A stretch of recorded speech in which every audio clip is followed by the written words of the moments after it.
ये कहानी सत्य घटनाओं से प्रेरित है। जिनके साथ ये घटनाएं घटी उसकी वास्तविकता उन्हीं तक सीमित है। भूत प्रेतों और असामान्य विषयों के होने पर चैनल कोई दावा नहीं करता और ना ही प्रोत्साहन करता है।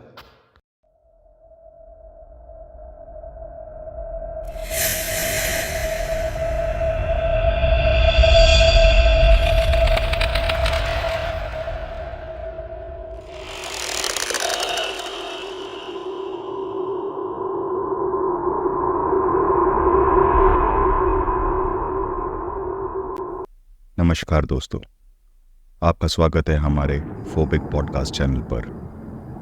आज हम आपको एक रहस्यमयी और डरावनी कहानी सुनाएंगे जिसमें छुपी हैं अनदेखी और अनजानी शक्तियाँ।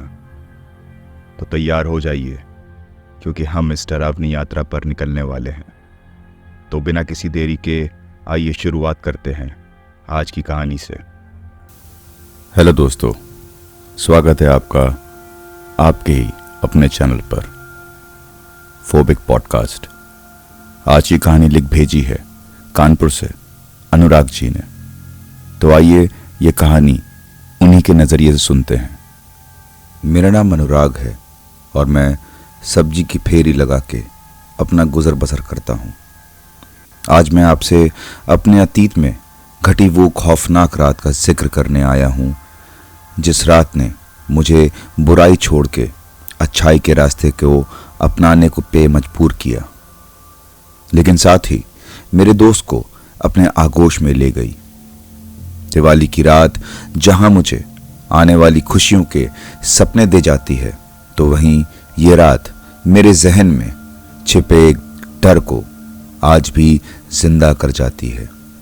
बात आज से कुछ 10 साल पहले की है।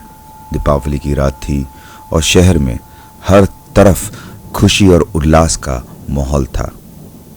कानपुर के सिविल लाइंस इलाके में हर घर दिवाली के दियों और रंग बिरंगी लाइटों से जगमगाया हुआ था और उन्हीं में से एक पुराने से बंगले में खूब अंधेरा था। यह बंगला आर्मी से रिटायर्ड मेजर स्वरूप का था, जो अब अपने बेटे के साथ किसी दूसरे देश में रहते, और यह बंगला सालों से वीरान पड़ा था। विक्रम, जो उसी एरिया का गार्ड था, उसने मुझे बताया कि मेजर साहब की बीवी के अचानक गुजर जाने के बाद से यह बंगला खाली पड़ा रहता है। ना कोई आता है ना जाता है। इस बंगले में बेशकीमती मूर्तियां और पुराने जमाने के एंटीक्स हैं जिसको हम बेच के अमीर बन जाएंगे। विक्रम की ये बात सुन मेरे मन में लालच आ गया और हमने उस बंगले में चोरी करने का सारा प्लान बना लिया। चोरी करने का दिन हमने दिवाली की रात चुनी, जब सारा माहौल दिवाली के पटाखों के शोर से भरा रहता और उसी शोर की आड़ में हम अपने काम को बिना किसी डर के अंजाम दे सकते थे। चोरी किए हुए सामान को ले जाने के लिए हमने किराए पे एक लोडर भी ले लिया था। अगर कोई हमको सामान ले जाते हुए देखता या पूछता भी तो हम कह देते कि मेजर साहब ने ये बंगला बेच दिया है और बंगले का सामान पास ही के एक गोडाउन में शिफ्ट करने को बोला है। बंगले के सोसाइटी के आखिरी छोर पे होने और वहाँ के लोगों के बीच उसके भुता होने की खबर से हमारे लिए वहाँ चोरी करना बहुत आसान हो गया था। दिवाली की रात आई और प्लान के मुताबिक मैंने और विक्रम ने लोडर लेके ठीक रात 11 बजे मेजर साहब के बंगले के बाहर पहुंच गए। बंगले का मेन दरवाज़ा विक्रम ने अपनी डुप्लीकेट चाबी से खोला और ज्यों ही हमने उस बंगले में कदम रखा तो न जाने कहां से एक काली बिल्ली हमारे सामने आ गई। उस काली बिल्ली को देख के मेरी जोर से चीख निकल गई और विक्रम ये देख के मेरे ऊपर जोर जोर से हंसने लगा। अबे साले, एक बिल्ली से डर गया, तू क्या चोर बनेगा? मैंने बोला, यार मजाक ना उड़ा, मैं बस इसके लिए तैयार नहीं था तो थोड़ा डर गया और वैसे भी काली बिल्ली का रास्ता काटना ठीक नहीं माना जाता। विक्रम मुझ पे फिर से हंसते हुए बोला, अबे डरपोक, मैं नहीं मानता ये सब अपशकुन। तेरी इस शुभ अशुभ के चक्कर में मेरा अमीर बनने का सपना अधूरा रह जाएगा। अब नाटक ना कर, हमको जल्द से जल्द सारा सामान चोरी करके शहर के बॉर्डर से बाहर निकलना है। मैंने कहा, भाई ये तो सचमुच डरावना है। तूने सुना है ना कि यहां हर रात किसी के चीखने की आवाजें आती हैं। विक्रम बोला, भूत प्रेत की बातें तो हमेशा से लोगों को डरा देने का एक तरीका रहा है। ये सब एक हवाई बातें हैं। और ये कहते हुए विक्रम ने बंगले का मेन दरवाजा खोल दिया। दरवाजा एक बहुत ही अजीब सी आवाज के साथ खुला और साथ ही अंदर मुझे किसी की परछाई दिखी। मैंने तुरंत विक्रम से बोला, क्या है वो कोई है? विक्रम मेरी उंगली के इशारे की ओर देखते हुए बोला, लगता है कि हमारे अलावा भी यहां कोई चोरी करने आया है। ऐसी की तैसी सालों की हमारे माल पे नजर रखते हैं। इनकी तो जान लेके इसी बंगले में गाड़ दूंगा। ये कहते हुए उसने अपनी टॉर्च जलाई और हमने ड्राइंग रूम के अंदर कदम रखा। चारों तरफ घुप अंधेरा और अजीब सी मनुष्यत सी छाई थी। मैंने अपनी टॉर्च चारों तरफ घुमाई और मेरे हाथ ड्राइंग रूम के एक कोने में रुक गए और हाथ रुकने के साथ ही मेरी फिर से एक चीख निकल गई, भूत भूत भूत। विक्रम ने मेरे मुंह को अपने एक हाथ से दबाते हुए मुझ पे गुस्सा करते हुए बोला, अबे चुप साले, जब देखो भूत ये वो। साले देख, वहां भूत नहीं, एक पुरानी मूर्ति खड़ी है। विक्रम ने अपनी टॉर्च को उस तरफ करते हुए मुझसे दांत पीसते हुए बोला, अब साले तूने जरा सी भी आवाज कर दी तो मैं उन चोरों को छोड़ तुझे जान से मार के यहीं गाड़ दूंगा। जब गूदा नहीं है तो आया क्यों मेरे साथ? तभी किसी औरत की हंसी सारे बंगले में गूंज गई। मैं और विक्रम ड्राइंग रूम के हर कोने में अपनी टॉर्च घुमाते हुए देखने लगे कि यह आवाज कहां से आ रही है। विक्रम थोड़ा गुस्से से बोला, कौन है वहां? एक अजीब सी मुस्कान के साथ वहां से फिर से एक आवाज सुनाई दी, तुम दोनों को यहां नहीं आना चाहिए था। आज की रात तुम दोनों की जिंदगी की आखिरी रात होगी। और इसी के साथ सारे घर की लाइट चली गई। मैं डर के मारे थरथर कांप रहा था और विक्रम भी डर के मारे बोला, हमें माफ कर दो, हम यहां से जा रहे हैं। अचानक रूम की सभी बत्तियां बंद हो गईं और सिर्फ एक दीवार की तरफ जहां एक मूर्ति थी और उस पर रोशनी टिक गई, वहां से एक और आवाज सुनाई दी, तुमने बहुत देर कर दी है।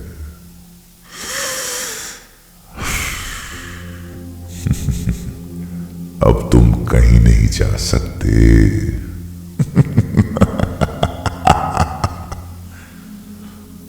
मैं डरते हुए बोला, हे भगवान, ये सब क्या हो रहा है? तभी एक जोर की आवाज से हमारे पीछे का मेन दरवाजा अपने आप बंद हो गया और हम दोनों डर के मारे जहां थे वहीं मूर्तियों की तरह खड़े रह गए। हमें फिर से वो डरावनी आवाज सुनाई दी, तुम्हें यहां नहीं आना चाहिए था। इसकी सजा तुम दोनों को मिलेगी। विक्रम ने उस आवाज से गिड़गिड़ाते हुए कहा, हमको माफ कर दो, हमसे भूल हो गई। लालच में आके हम यहाँ चोरी करने आ गए, हमें माफ करो, हमें छोड़ दो। रूम की लाइट्स फिर से ऑन हो गई और फिर से उस औरत की आवाज हमें सुनाई दी, तुम्हारी जान मैं तभी बख्शूंगी जब तुम मेजर स्वरूप को यहां लेके आओगे। मैंने गिड़गिड़ाते उस आवाज से कहा, यह कैसी सजा है? हम कैसे मेजर स्वरूप को यहां ला सकते हैं? हम उनको जानते तक नहीं, और ना ही वो कहां है हमें पता भी नहीं। रूम में हमको फिर से उस आत्मा की हंसी सुनाई दी, और उसी के साथ सारे रूम्स की लाइट एक बार फिर से बंद हो गई। विक्रम मुझसे तेजी से बोला, हमें यहां से निकलना होगा जल्दी। मैंने कहा, हाँ बहुत हो गया, यहां से निकलते हैं। हम दोनों तेजी से रूम की खिड़की की ओर भागे। विक्रम ने खिड़की खोलते हुए मुझसे कहा, अनुराग मेरे भाई जल्दी निकल जा यहां से, मैं संभालता हूं। मैंने रूंधे हुए गले से कहा, नहीं भाई पहले तुम जाओ। विक्रम ने लगभग मुझे खिड़की की तरफ धक्का देते हुए कहा, तू निकल यहां से अनुराग, तुझे इस दलदल में लाने वाला मैं ही था, और इससे तुझे मैं ही निकालूंगा।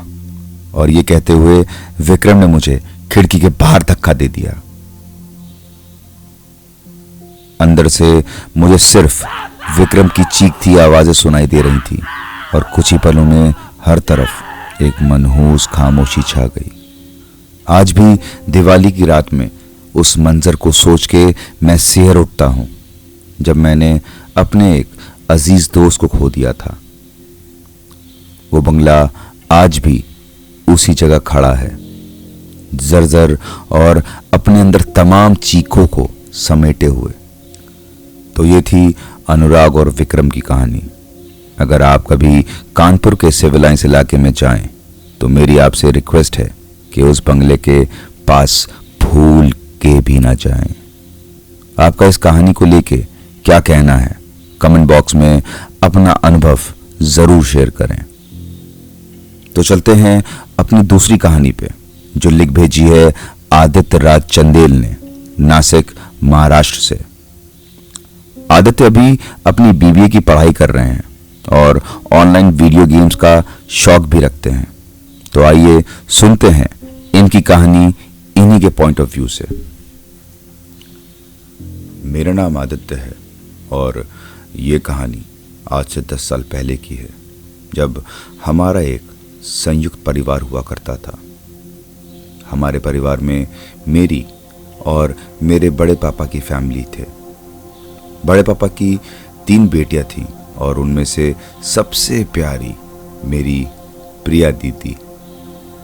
जैसा नाम वैसा ही नेचर है उनका। अपने हंसमुख और मिलनसार नेचर की वजह से उनकी हर जगह तारीफ होती थी।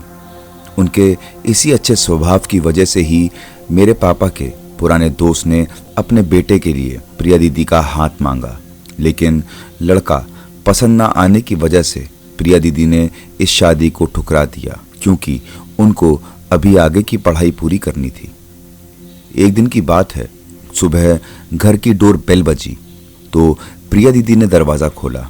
दरवाज़ा खोलने पर प्रिया दीदी ने देखा कि गेट के सामने कोई अधेड़ उम्र की औरत, जिसका चेहरा पल्लू से ढका रखा था, खड़ी थी। जैसे ही प्रिया दीदी ने गेट खोला, उस औरत ने प्रिया दीदी के हाथ में एक झोला पकड़ा दिया, और जब तक प्रिया दीदी कुछ समझ पाती, वो औरत वहां से भाग गई। प्रिया दीदी के साथ ये सब इतनी जल्दी हुआ कि दीदी डर गईं और रोते हुए घर के अंदर आ गईं। बड़ी मम्मी ने प्रिया दीदी को रोते हुए देखा तो वजह पूछी। प्रिया दीदी ने बड़ी मम्मी को उनके साथ घटी सारी बात सुना दी। ये सुन बड़ी मम्मी ने झट से प्रिया दीदी के हाथों से वो झोला छीना और घर के बाहर जाकर सारी चीजें फेंक दी। उस झोले में से एक लाल कपड़े के अंदर कुछ राख मिली। घर के अंदर वापस आकर बड़ी मम्मी ने प्रिया दीदी की नजर उतारी। प्रिया दीदी के पूछने पे कि उस झोले में क्या था, बड़ी मम्मी ने बात को टालते हुए प्रिया दीदी को जल्दी से नहा के पढ़ाई करने को बोला। उसी शाम दीदी के एक दोस्त की बर्थडे पार्टी थी, तो प्रिया दीदी रेडी होके अपने दोस्त के घर के लिए जैसे ही घर के बाहर निकली, उनका पैर एक नींबू से टकरा गया। प्रिया दीदी ने उस नींबू को अपने पैर से ठोकर मार आगे बढ़ा दिया। देर रात वो जब घर आई तो सीधा अपने कमरे में जाके सो गए। बड़ी मम्मी के बार बार आवाज लगाने पर भी प्रिया दीदी अपने रूम से बाहर ना निकली। दूसरा दिन खत्म होने को था। शाम लगभग 5 बजे तक भी प्रिया दीदी जब अपने रूम से बाहर ना निकली तो बड़ी मम्मी को कुछ शक हुआ और सीधा प्रिया दीदी को आवाज देती हुई उनके कमरे में अंदर गई। जैसे ही उन्होंने प्रिया दीदी के रूम में कदम रखा, बड़ी मम्मी की चीख पूरे घर में गूंज गई। हम सब भागते हुए प्रिया दीदी के रूम की ओर गए और जैसे ही रूम के अंदर का नजारा देखा तो मैं और बड़े पापा जहां थे वहीं जड़ हो गए। सामने बेड पे प्रिया दीदी मम्मी की शादी का लाल जोड़ा पहने बिखरे बालों में बैठी थी। उधर उनकी हालत देख बड़ी मम्मी जमीन पर बेहोश पड़ी थी। मैंने तुरंत बड़े पापा को बड़ी मम्मी को बाहर ले जाने को कहा और हमने मिलकर बड़ी मम्मी को बाहर ड्राइंग रूम के दीवान पर लिटा दिया। इतनी देर में मेरी माँ भी आ गई और बड़ी मम्मी को ऐसी हालत में देख के किचन से पानी ले आई। उधर मैं और बड़े पापा फिर से प्रिया दीदी के रूम में गए। प्रिया दीदी उसी लाल जोड़े में बेड के बीचों बीच बैठी थी और हम दोनों को घूर रही थी।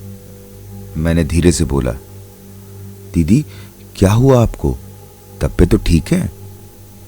मेरी बात खत्म होते ही प्रिया दीदी एक अजीब सी आवाज में बोली, मैं लाल चुन्नी पहनूंगी और नदी किनारे बैठूंगी। मैं लाल चुन्नी पहनूंगी, नदी किनारे बैठूंगी। और इतना कहते ही प्रिया दीदी बेहोश होके वहीं बेड पे गिर गई। मैंने और बड़े पापा ने उनको उठाने की बहुत कोशिश की, लेकिन प्रिया दीदी उठने का नाम ही नहीं ले रही थी। उनका सारा शरीर जलती हुई भट्टी की तरह दहक रहा था। उधर मम्मी ने पापा को फोन कर दिया और मैंने बड़ी मम्मी और प्रिया दीदी की ऐसी हालत देख उन दोनों को सीधा कार में बैठा हॉस्पिटल ले गया। बड़ी मम्मी को तो हॉस्पिटल पहुंचते ही होश आने लगा था, लेकिन प्रिया दीदी की हालत जस की तस थी। दीदी को इमरजेंसी में एडमिट करके मैं बड़े पापा के साथ डॉक्टर के आने का वेट करने लगा। कुछ आधा घंटे के बाद डॉक्टर आए और पहले बड़ी मम्मी को चेक किया और बताया कि परेशान होने की कोई ज़रूरत नहीं है। इनका ब्लड प्रेशर हाई हो गया था, जिसकी वजह से उनको बेहोशी हो गई। लेकिन प्रिया दीदी को जब डॉक्टर ने चेक किया तो उनको उनका मर्ज पकड़ में नहीं आ रहा था, ना कोई बीमारी ना कोई बुखार। फिर भी डॉक्टर साहब ने कुछ टेस्ट करवाए और जब उन टेस्ट की रिपोर्ट्स आई तो सब कुछ नॉर्मल निकला। ये जान के हम सबको सुकून मिला। उस रात प्रिया दीदी सोती रही और अगली सुबह डॉक्टर ने रिपोर्ट्स देख के उनको हॉस्पिटल से डिस्चार्ज कर दिया। पहले दिन तो प्रिया दीदी बस सोती ही रही, लेकिन दूसरे दिन शाम होते होते उनको होश आया। लेकिन जैसे ही बड़ी मम्मी ने उनके सिर पे हाथ फेरा तो प्रिया दीदी ने उनका हाथ अपने मुंह से पकड़ के ऐसा काटा जैसे कि कोई जानवर हो। बड़ी मम्मी चीखती हुई वहां पे गिर गईं और प्रिया दीदी किसी जानवर की तरह घुर्राते हुए बेड के ऊपर ऐसे बैठ गईं जैसे वो कोई जानवर हो। हम सब जब तक रूम के अंदर पहुंचे, प्रिया दीदी ने वही शादी का जोड़ा पहन अलमारी के ऊपर बैठ सिर्फ एक ही लाइन दोहरा रही थी, मैं लाल चुन्नी पहनूंगी और नदी किनारे बैठूंगी। मैं लाल चुन्नी पहनूंगी, नदी किनारे बैठूंगी। बड़े पापा को समझते देर नहीं हुई कि माजरा क्या है। उन्होंने मुझे और पापा को इशारा देते हुए हमको और बड़ी मम्मी को कमरे से बाहर जाने को बोला। फिर वो बिना किसी आवाज़ के कमरे के बाहर आए और रूम का दरवाज़ा बाहर से बंद कर दिया। बड़े पापा ने मुझे और पापा को ड्राइंग रूम में बिठाया और बोले, हम जो समझ रहे थे ये वो नहीं है। प्रिया के ऊपर कोई बुरी शक्ति आ गई है और हम या कोई भी डॉक्टर इसका सामना नहीं कर सकता और ना ही इलाज। वैसे तो नासिक में एक से एक पंडित और मंदिर हैं, लेकिन जैसी हालत प्रिया दीदी की थी, उनको सिर्फ एक ही इष्ट देव हमारे मेहंदीपुर बालाजी महाराज ही ठीक कर सकते थे। ये सुन पापा बोले, लेकिन भाई साहब, मेहंदीपुर बालाजी यहाँ से लगभग 1150 किलोमीटर दूर है और पहुंचने में बहुत टाइम लग जाएगा। और भगवान न करे प्रिया बिटिया को कुछ हो गया तो। बड़े पापा ने बीच में ही पापा को टोकते हुए कहा, कुछ नहीं होगा प्रिया को। मेहंदीपुर बालाजी महाराज हमारे साथ हैं, वो उसको कुछ भी होने नहीं देंगे। बड़े पापा ने उसी रात 2 टैक्सी बुलवाई और हम सब प्रिया दीदी को लेके मेहंदीपुर बालाजी के लिए निकल गए। नासिक से मेहंदीपुर बालाजी जो राजस्थान में है, और वहां पहुंचने के लिए पूरा 1100 किलोमीटर का एक लंबा रास्ता तय करना पड़ेगा। खैर, हम सब मेहंदीपुर बालाजी के लिए निकल पड़े। दूसरे दिन शाम को तकरीबन 6 बजे हम मेहंदीपुर बालाजी पहुंच गए। बड़े पापा ने हम सबको कार में ही रहने का इशारा दे मंदिर के प्रांगण की ओर चल दिए। तकरीबन आधे घंटे के बाद बड़े पापा हमारे पास आए और बोले, आज की रात हम सब पे भारी है। मेरी पंडित जी से बात हुई है, प्रिया को अंदर लाने को कहा है। मंदिर के प्रांगण में हमने जैसे ही कदम रखा तो वहां का माहौल देख के मेरे पूरे शरीर में सिरहन सी दौड़ गई। वहां हर तरफ प्रेत बाधा से ग्रसित लोग थे। सच कहा है कि ऐसे ही मेहंदीपुर बालाजी को संकट मोचन नहीं कहा गया है। उनके आगे बड़े बड़े भूत पिशाच की एक न चलती। प्रिया दीदी मंदिर के पास आते ही चीखने चिल्लाने लगी। उनको मैंने और पापा ने पकड़ के रखा था और अचानक से वो पापा के चेहरे के पास अपना चेहरा लाके डरावनी आवाज में बोली, ए नारायण, छोड़ मुझे वरना अच्छा नहीं होगा, मार दूंगी तुझे। और वैसे ही वो मेरी तरफ पलट के बोली, आदि, तू तो मेरा प्यारा भाई है ना, छोड़ दे मुझे प्लीज, मैं तुझे वीडियो गेम लाके दूंगी। छोड़ता है कि नहीं? तू मुझे छोड़ वरना खून पी जाऊंगी तेरा। एक बार को तो मुझे लगा कि प्रिया दीदी मुझे सच में मार देंगी और मेरी पकड़ उन पे थोड़ी ढीली पड़ गई। लेकिन तभी बड़े पापा ने जोर से कहा कि इस बात पे ध्यान ना दो, ये प्रिया नहीं है, कोई और है। बड़े पापा की आवाज सुनते ही मेरे अंदर फिर से हिम्मत आ गई और मैंने प्रिया दीदी पे अपनी पकड़ वापस बना ली। कुछ देर बाद हम पंडित जी के सामने खड़े थे। पंडित जी एक हवन कुंड के आगे आसन लगाए बैठे थे और हमको देख उन्होंने बैठने का इशारा किया। हमने बहुत मुश्किल से प्रिया दीदी को नीचे बैठाया। पंडित जी ने कड़क आवाज में प्रिया दीदी से पूछा, कौन है तू, क्या चाहती है, क्यों परेशान कर रखा है इस बच्ची को तूने? प्रिया दीदी मतलब उनके अंदर से वो प्रेतनी बोली, मैं लाल चुन्नी पहनूंगी और नदी किनारे बैठूंगी। मैं लाल चुन्नी पहनूंगी और नदी किनारे बैठूंगी। पंडित जी ने इस बार प्रिया दीदी के सर के ऊपर अपना हाथ रख के आवाज ऊंची करते हुए बोला, हाँ, तुझे लाल चुन्नी भी दूंगा और नदी किनारे भी छोड़ के आऊंगा। ये बता कि इस बच्ची पे क्यों आई है, छोड़ के चली जाए इसको। प्रिया दीदी फिर से बोली, मैं नहीं बताऊंगी वरना वो मुझे।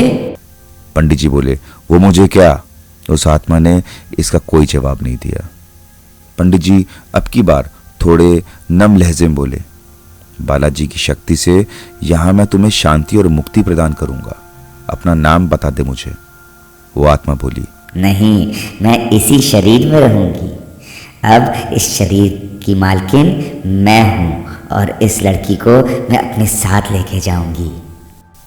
नहीं, तुम इस लड़की को नहीं ले जा सकती। पंडित जी बोले, तुमको इस शरीर को त्याग के अपनी मुक्ति के पथ पर आगे बढ़ना ही होगा। नहीं, मैं इस शरीर को छोड़ के नहीं जाने वाली। अब ये मेरा घर है, तुमको जो करना है कर ले पंडित, लेकिन मैं नहीं जाने वाली। उस आत्मा ने इस बार थोड़े कड़े रुख से पंडित जी की बात का जवाब दिया। पंडित जी ने इस बार बालाजी का तिलक और हवन की भभूत प्रिया दीदी के माथे पर रगड़ दी और उनके सर अपने हाथ से पकड़ के जोर जोर से मंत्र का उच्चारण करने लगे। उधर वो आत्मा प्रिया दीदी के अंदर से चीख चीख के कह रही थी, नहीं, मैं नहीं जाऊंगी, इसको मैं नहीं छोड़ूंगी।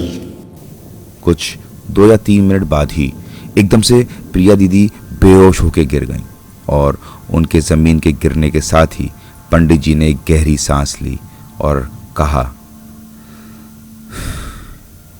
अब परेशान होने की कोई ज़रूरत नहीं है। उस आत्मा ने बिटिया के शरीर को छोड़ दिया है। अच्छा हुआ कि आप समय रहते हुए इस बिटिया को यहाँ बालाजी महाराज के दरबार में ले आए, वरना ये आत्मा कुछ ही दिनों में बिटिया की आत्मा अपने साथ लेके चली जाती।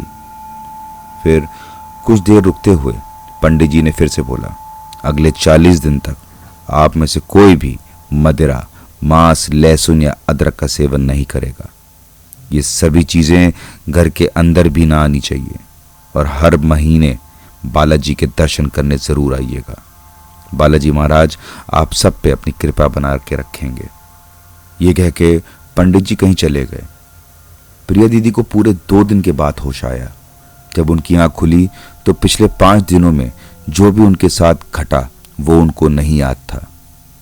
आज भी जब हम प्रिया दीदी को वो भयानक मंजर जिससे हम सब गुजरे थे बताते हैं तो प्रिया दीदी हंस के बात को मजाक में टाल देती हैं। उधर बालाजी महाराज के दरबार से आने के 2 दिन बाद पापा के दोस्त की मम्मी की मृत्यु की खबर आई। ये वही अंकल थे जिनके बेटे की शादी का रिश्ता प्रिया दीदी के लिए आया था। उनकी माताजी की मौत की वजह जब हमने पूछी और जानने की कोशिश की तो पता चला कि आंटी की डेड बॉडी उन्हीं के घर के बेसमेंट में मिली और उनकी डेड बॉडी कई सारे दीपक के घेरों के बीचों बीच मिली थी और उधर ही पास में करीब 4 से 5 मुर्गे जिनका सर उनके शरीर से अलग पड़े हुए थे। ये सब मंजर एक ही तरफ इशारा कर रहे थे कि आंटी जी काला जादू करती थी। मेरे मन में आज भी ये प्रश्न घूमता है, क्या प्रिया दीदी के साथ जो कुछ भी हुआ वो सब पापा के दोस्त की मम्मी ने किया था? और वो आत्मा भी कह रही थी कि नाम नहीं बताऊंगी, वरना खैर बात जो भी हो, आज प्रिया दीदी अपने हस्बैंड और बच्चों के साथ एक अच्छी लाइफ बिता रही हैं और हमारा परिवार उस हादसे के बाद और करीब आ चुका है। बस ये थी मेरी कहानी। तो दोस्तों, ये थी आज की 2 कहानियां। आपको ये कहानी कैसी लगी अपने व्यूज कमेंट बॉक्स में ज़रूर दीजिए। तो जल्दी मिलते हैं आपसे एक नई कहानी के साथ। तब तक के लिए अपना ख्याल रखिए और कमेंट बॉक्स में जय श्री बालाजी महाराज ज़रूर लिखिए। शुभ रात्रि।